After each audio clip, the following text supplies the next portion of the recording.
ان آٹھوں کی موت پر ابھی سراسیمگی پھیلی ہوئی تھی اور سردار حریم کی دھاڑتی ہوئی آواز میدان میں گونج گئی، بند کرو یہ خونی کھیل۔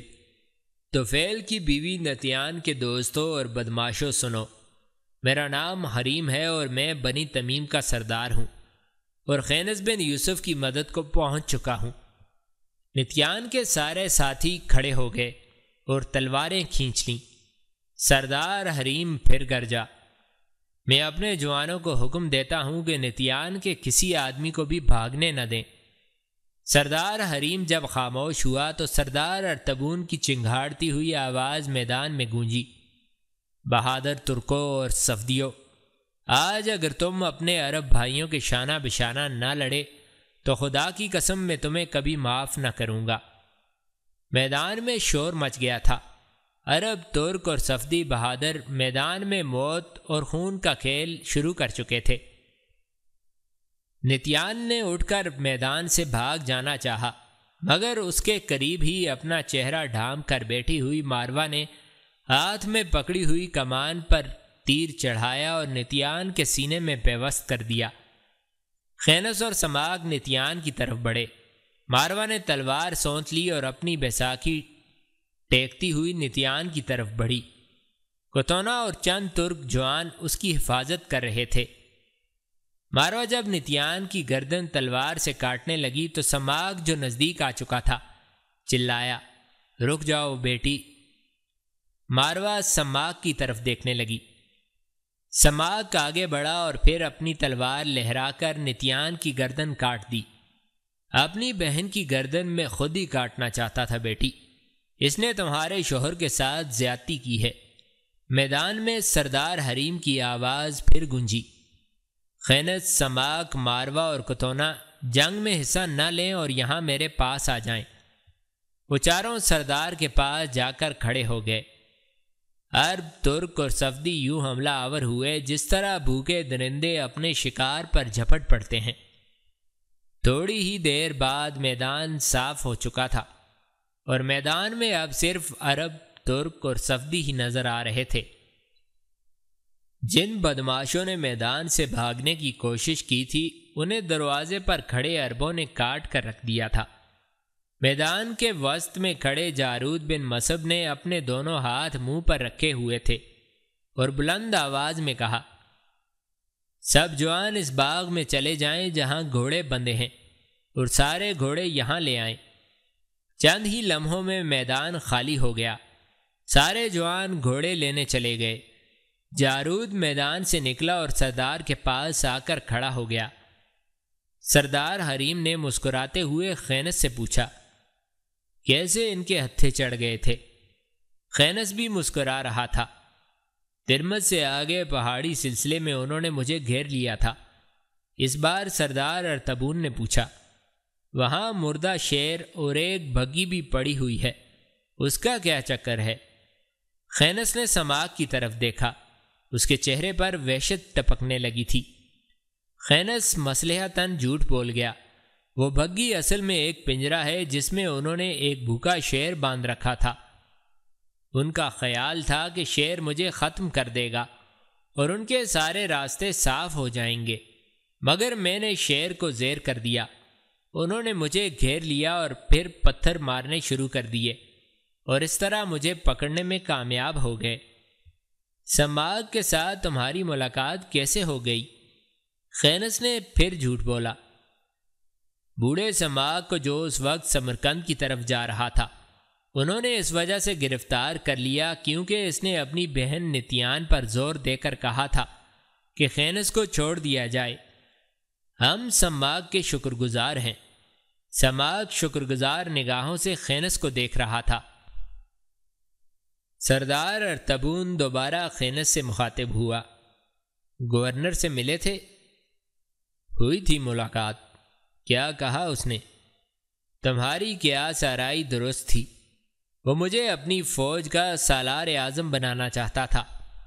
ارطبون فکر مند ہو گیا۔ پھر اس نے کیا فیصلہ کیا؟ میں نے انکار کر دیا۔ وہ خفا تو نہیں ہوا؟ ہرگز نہیں، وہ میرے ساتھ اسی طرح پیش آیا جیسے بھائی بھائی سے آتے ہیں۔ اس نے میرے لیے ایک ضیافت کا بھی اہتمام کیا تھا جس کی مثال بہت کم مل سکتی ہے۔ تم نے انکار کی کیا وجہ بتائی؟ میں نے اسے بتایا تھا کہ میں ایک ترک اور صفدی قبیلے کا سردار ہوں اور میرے پاس 15,000 مسلح اور جنگ کے ماہر جوان ہیں، اور جس وقت بھی تم نے کسی جنگ کی ابتدا کی میں 15,000 کا لشکر لے کر تمہاری مدد کو پہنچ جاؤں گا۔ وہ میری بات مان گیا اور میرا شکریہ بھی ادا کیا۔ ارطبون نے دعا کے انداز میں ہاتھ اوپر اٹھا کر کہا، اللہ تیرا شکر ہے۔ اسی وقت سارا لشکر گھوڑوں پر سوار وہاں آ گیا۔ سردار ارطبون نے سردار حریم سے اجازت چاہی۔ سردار ہمیں اجازت دو، ہم کوچ کر جائیں۔ قبیلہ ہماری واپسی کا بڑی بیتابی سے منتظر ہوگا۔ اس کے علاوہ جہاں ہم نے قیام کر رکھا ہے وہاں گھاس بھی ختم ہو گئی ہوگی۔ اب ہمیں نئی چراگاہ کی تلاش میں شمال کی جانب جانا پڑے گا۔ سردار حریم نے اس سے مصافحہ کیا۔ اچھا، خدا حافظ۔ اس نے خینس کو گلے لگانے کے بعد ماروا اور کتونا کو پیار کیا اور اپنے گھوڑے پر سوار ہوتے ہوئے خینس سے کہا، میں نے طفیل کی حویلی میں جتنے بدماش تھے سب کو قتل کر کے حویلی کو جلا کر خاک کر دیا ہے۔ اب خراسان میں تمہارا کوئی دشمن نہیں رہا۔ اب تم اچھی طرح سے آزادی سے گھوم سکتے ہو۔ سردار حریم اور جارود اپنے لشکر کے ساتھ روانہ ہو گئے۔ ارطبون اور کتونا بھی اپنے اپنے گھوڑوں پر سوار ہو گئے۔ خینس نے سماک سے کہا، بوڑھے سماک، تم ہمارے ساتھ چلو، اب زندگی کا باقی حصہ تم ہمارے پاس گزارو گے۔ سماک کو ایک ترک نوجوان نے اپنے پیچھے بٹھا لیا۔ خینس اپنے گھوڑے پر سوار ہوا اور ماروا کو اپنے آگے بٹھا لیا۔ اس کے بعد لشکر نے کوچ کیا اور ہزاروں گھوڑے سمرقند کے رخ پر ہوا سے باتیں کرنے لگے۔ تاشقند سے نکل کر خینس کے کاروان نے دریائے سیہون پار کیا اور چند روز کے سفر کے بعد ایک روز اسبیجان جا پہنچے۔ شہر سے باہر انہوں نے شاہراہ کے ایک ایسے دوراہے کے دائیں جانب اپنے خیمے نصب کیے جہاں سے ایک سڑک شمال کی سمت فاراب شہر کی طرف جاتی تھی اور دوسری طرف وہ شمال مشرق کی طرف تراز سے ہو کر پہاڑی سلسلے میں جا کر ختم ہو گئی تھی۔ جس جگہ انہوں نے قیام کیا تھا اس کے دور نزدیک گھاس کی اس قدر چراگاہیں تھیں جن پر کئی روز تک وہ گزارا کر سکتے تھے۔ ایک روز جب کہ وہ اپنے خیمے سے باہر دھوپ میں بیٹھا ماروا اور کتونا کے ساتھ باتیں کر رہا تھا، قبیلے کا ایک جوان تقریباً بھاگتا ہوا آیا اور خینس سے کہا، سردار، تمہیں شہر کے حاکم نے بلایا ہے۔ خینس کھڑا ہو گیا۔ کیا بات ہوئی؟ ہمارے کچھ آدمی شہر میں سودا خریدنے کی غرض سے داخل ہوئے تھے۔ شہر والوں نے ہم سے پوچھا تم لوگ کون ہو؟ ہم نے جواب دیا کہ مسلمان ہیں اور خانہ بدوش ہیں۔ اس پر انہوں نے کہا کہ ہم مسلمانوں کے ہاتھ چیزیں فروخت نہیں کریں گے۔ ہم کچھ دکانداروں کو پکڑ کر حاکم کے پاس لے گئے۔ اس نے ہمیں کہا اپنے سردار کو بلاؤ، پہلے میں اس سے بات کروں گا پھر کوئی فیصلہ دوں گا۔ شہر میں ہمارے کتنے جوان ہیں؟ 250 کے قریب ہوں گے۔ میرا گھوڑا لاؤ۔ وہ شخص بھاگتا ہوا ادھر گیا جہاں ریوڑ چل رہا تھا اور خینس کا گھوڑا پکڑ لایا۔ خینس نے خود گھوڑے پر زین کسی اور شہر کی طرف روانہ ہو گیا۔ خینس جب بازار میں آیا تو اس کے جوان اسے دیکھتے ہی شور کرنے لگے اور بلند آواز میں شہر کے حاکم اور دکانداروں کے خلاف نفرت کا اظہار کرنے لگے۔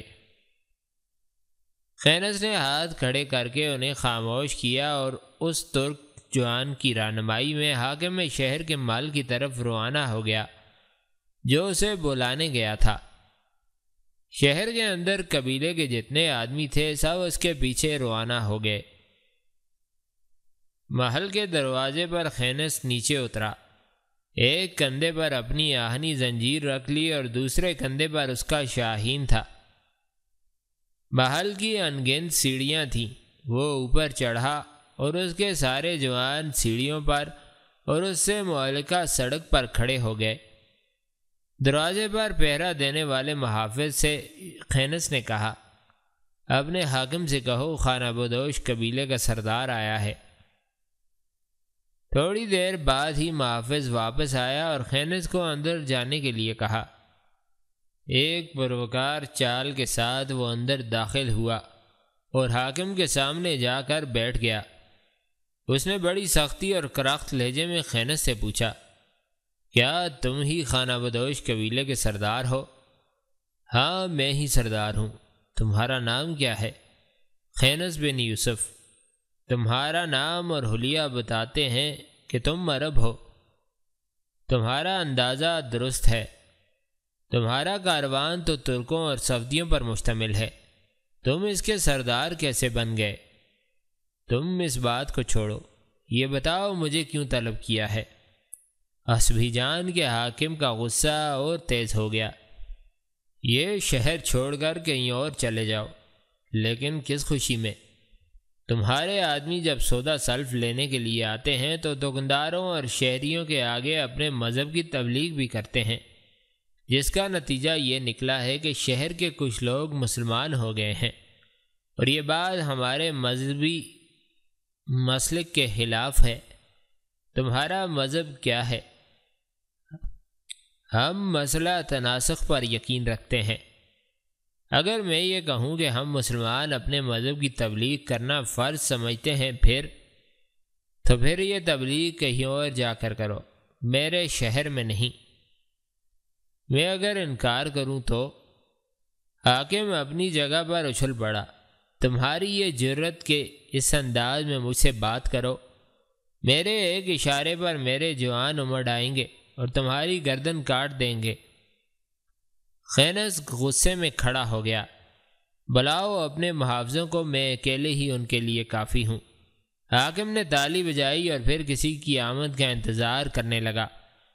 خینس کے جوان باہر سیڑھیوں پر اس کے کمرے کے دروازے پر کھڑے تھے، جس کے اندر خینس بیٹھا تھا۔ حاکم کے مسلح آدمیوں نے جب اس کمرے میں داخل ہونا چاہا تو خینس کے آدمیوں نے انہیں باہر ہی روک لیا، کیونکہ وہ خینس اور حاکم کے درمیان ساری گفتگو سن چکے تھے۔ خینس نے طنزاً حاکم سے کہا، ایک بار اور تالی بجاؤ، شاید تمہاری تالی میں اثر کم ہے۔ یہ بات ذہن میں رکھو کہ میرے سینکڑوں جوان تمہارے محل کے باہر کھڑے ہیں اور وہ تمہارے محافظوں کو باہر روک چکے ہیں۔ اب جو کچھ میں پوچھوں گا اس کا جواب دیتے جاؤ، ورنہ نقصان اٹھاؤ گے۔ حاکم نے دانت پیس کر کہا، پوچھو، تمہارا نام کیا ہے؟ میرا نام اریوان ہے۔ تو سنو اریوان، میں تمہیں اسلام کی دعوت دیتا ہوں، اسے قبول کر لو، دونوں جہاں میں سرخرو ہو جاؤ گے۔ اگر تم انکار کرو گے تو میں تمہارے خلاف بھی لشکر کشی کروں گا۔ مجھے ایک خانہ بدوش قبیلے کا معمولی سردار نہ سمجھو۔ خراسان کے تمہارے غیر مسلم بھائی مجھے طاقت کا دیوتا جانتے ہیں، اور کسی زمانے میں مشرق کے عظیم سپہ سالار قتیبہ بن مسلم کا میں ایک ہر دل عزیز جرنیل تھا۔ اریوان نے سر جھکاتے ہوئے کہا، مجھے 2 دن کی مہلت دو، میں اپنے مشیروں سے صلاح کر کے پھر بتاؤں گا۔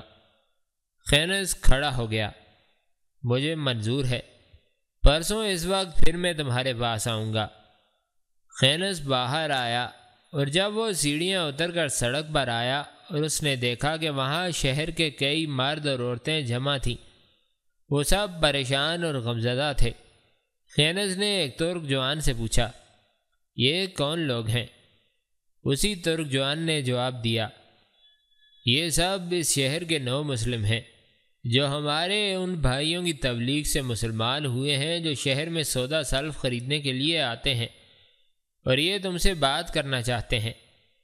خینس ان میں سے ایک معمر شخص کے پاس آیا اور نرمی سے پوچھا، تم لوگ کیا کہنا چاہتے ہو؟ بوڑھے نے ہچکیاں لیتے ہوئے پوچھا، کیا تم ہی ہمارے مسلمان بھائیوں کے سردار ہو؟ ہاں میں ہی سردار ہوں۔ ہم یہ کہنے حاضر ہوئے ہیں جب تک تمہارا قبیلہ یہاں ہے یہ لوگ ہمارے ساتھ اچھا سلوک کریں گے، یا تم چلے جاؤ گے تو یہ ہمیں قتل کر دیں گے۔ ہم یہ چاہتے ہیں کہ یا تو ہم مسلمانوں کو اپنے ساتھ لیتے چلو یا ہمارا کوئی مستقل بندوبست کرتے جاؤ۔ خینس نے اس کا شانہ تھپتھپا کر کہا، تم فکر نہ کرو، میں نے حاکم شہر کو اسلام قبول کرنے کی دعوت دی ہے۔ اس نے وعدہ کیا ہے کہ 2 دن بعد اپنے مشیروں سے مشورہ کر کے اپنا فیصلہ دے گا۔ میں ابھی یہی ہوں، تم لوگ فکر نہ کرو، میں تمہیں بے بس اور تنہا چھوڑ کر نہیں جاؤں گا۔ سارے 9 مسلم خوش ہو گئے اور خینس کے حق میں نعرے لگانے لگے۔ خینس جب قبیلے واپس آیا تو خیمے میں ارطبون، ماروا اور کتونہ بڑی بےتابی سے اس کا انتظار کر رہے تھے۔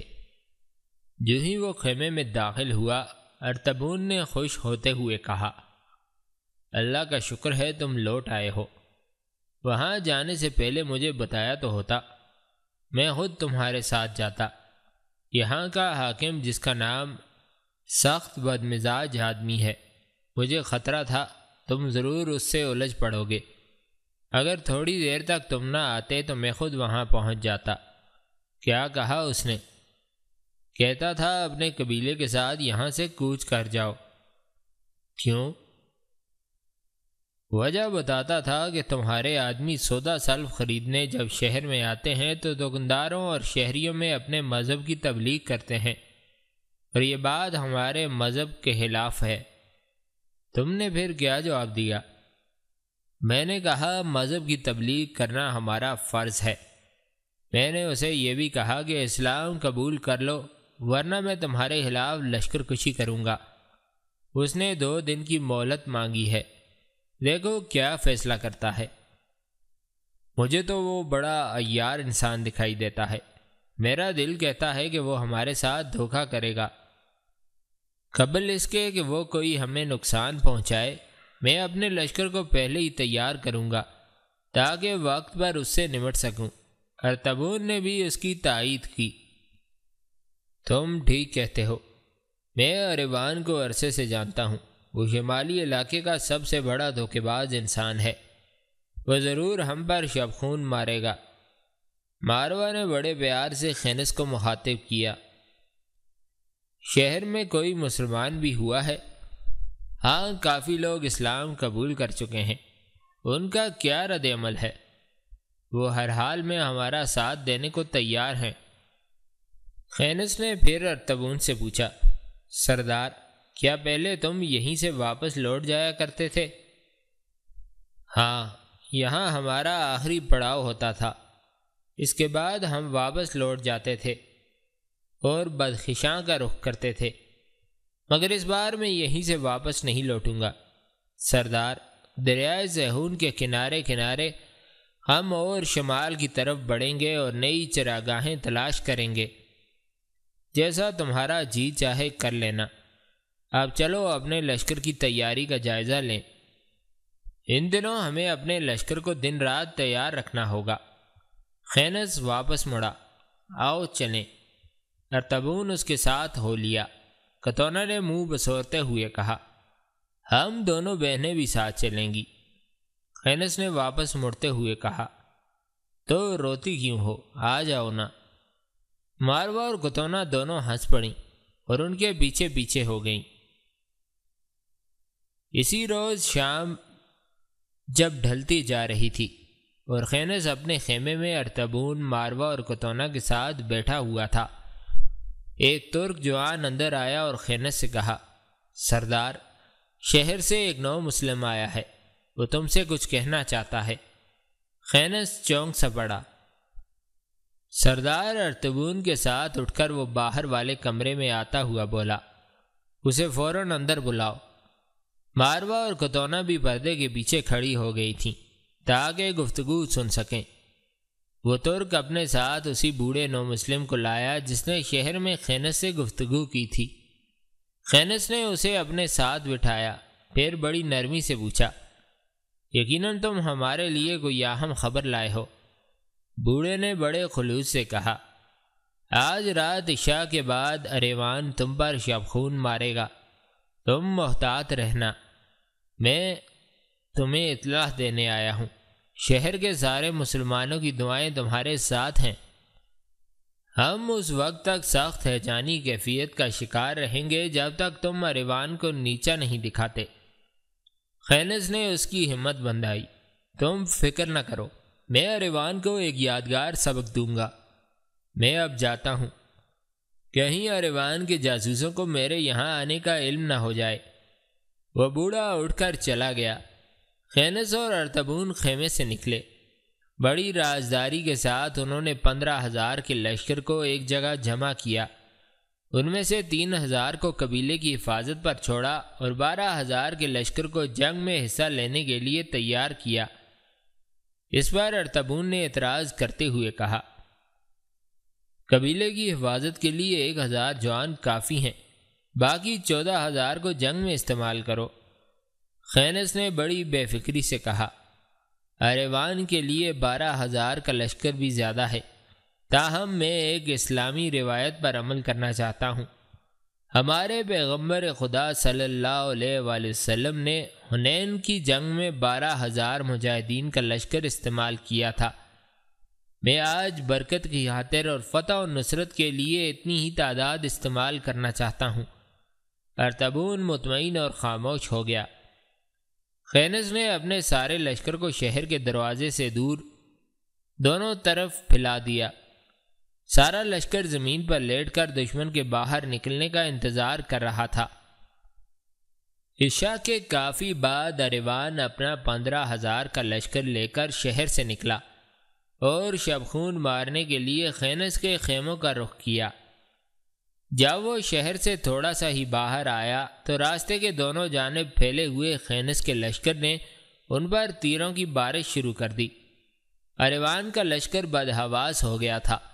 مسلمانوں کی طرف سے تیروں کی ایسی سخت باڑیں ماری جا رہی تھیں جو ان کا دل چھلنی کیے دے رہی تھیں۔ اریوان نے چلا چلا کر اپنے لشکر کو گھوڑوں سے اتر جانے کو کہا، اور یہی اس کی سب سے بڑی غلطی تھی۔ اس کے سپاہی جب گھوڑوں سے اتر رہے تھے، مسلمان اپنی تلواریں اور ڈھالیں سنبھال کر ان پر ٹوٹ پڑے اور انہیں کاٹنا شروع کر دیا۔ اریوان اس صورتحال کا مقابلہ نہ کر سکا اور شہر کی طرف بھاگ گیا۔ اس کا لشکر بھی اس کے پیچھے بھاگا، مگر مسلمان کہاں چھوڑنے والے تھے۔ وہ بھی مار دھاڑ کرتے اور دشمن کو قتل کرتے ان کے پیچھے پیچھے شہر میں داخل ہو گئے۔ شہر میں تھوڑی دیر تک گمسان کی جنگ ہوئی۔ اریوان اور اس کا 15,000 کا لشکر مارا گیا۔ انہوں نے ہتھیار پھینک دیے، امان طلب کی اور مسلمان ہو گئے۔ خینس نے اپنے لشکر کے ساتھ چند روز شہر میں قیام کیا۔ اس دوران شہریوں کے بے شمار وفود اس کے پاس آئے اور مسلمان ہوئے۔ خینس نے شہریوں اور اپنے لشکر کی مدد سے شہر میں 10 مسجدیں تعمیر کیں اور اپنے لشکر میں سے شہر کے 9 مسلموں کو تعلیم دینے کی خاطر 30 معلم مقرر کر دیے۔ اس کے بعد اس نے وہاں سے کوچ کیا۔ حسبیجان سے نکل کر وہ فاراب شہر میں آیا۔ ایک روز وہاں رکا، پھر دریائے سیہون کے کنارے کنارے شمال کی طرف بڑھنے لگا۔ وہ اپنے کاروان کے آگے آگے اپنا وہی گانا گاتا جا رہا تھا، ہم جنگ کی قربان گاہ کے کنارے کنارے دور تک پھیل چکے ہیں۔ سنو، دشمن کے ہر زخم سے خون رس رہا ہے، سینوں سے انتقام کی چنگاریاں اٹھ رہی ہیں۔ ثابت قدمی کے ساتھ رات کی تاریکیوں میں رجز خوانی کرتے ہوئے بہتر زندگی کی تلاش میں زندگی کے بھرپور گیت گاؤ۔ ہم اللہ کا لشکر ہیں، ہم اس کے وفادار بندے ہیں، ہم نے اس کے ساتھ سچا وعدہ کر رکھا ہے، ہم عالمگیر محبت اور اخوت کے علمبردار ہیں، ہم اپنے مقصد میں پرخلوص ہیں۔ ماروا اور کتونا خینس کو گاتے ہوئے بڑے پیار سے دیکھ رہی تھیں اور پورا لشکر بڑی محویت سے اسے سن رہا تھا۔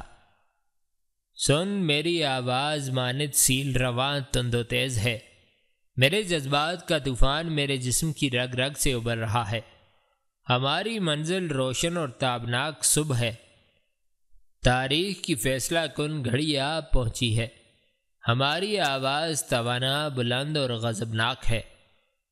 ہم نے ایک دوسرے کے ہاتھ مضبوطی سے تھام رکھے ہیں، سب کے دل ایک مرکز پر جمع ہیں۔ اللہ اکبر، نعرہ لگاؤ دوستو، اللہ اکبر۔ خینس کے ساتھ ہرتبون، ماروا اور کتونا نے بھی اللہ اکبر کا نعرہ لگایا۔ پھر ان کی تقلید میں پورے کاروان نے اللہ اکبر کے فلک شگاف نعرے لگائے۔ عزم، ایمان اور قوت کی بنیادوں کو کون مسمار کر سکتا ہے؟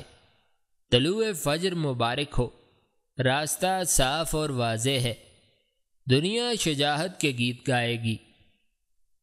کاروان کا رخ شمال میں سامنے آتے ہوئے پہاڑوں کی طرف تھا، جن کی چوٹیوں پر ابھی تک برف پڑی ہوئی تھی، جن کے دامن میں چشموں کا پانی بہہ رہا تھا اور ہرے ہرے گھاس کے وسیع میدان تھے۔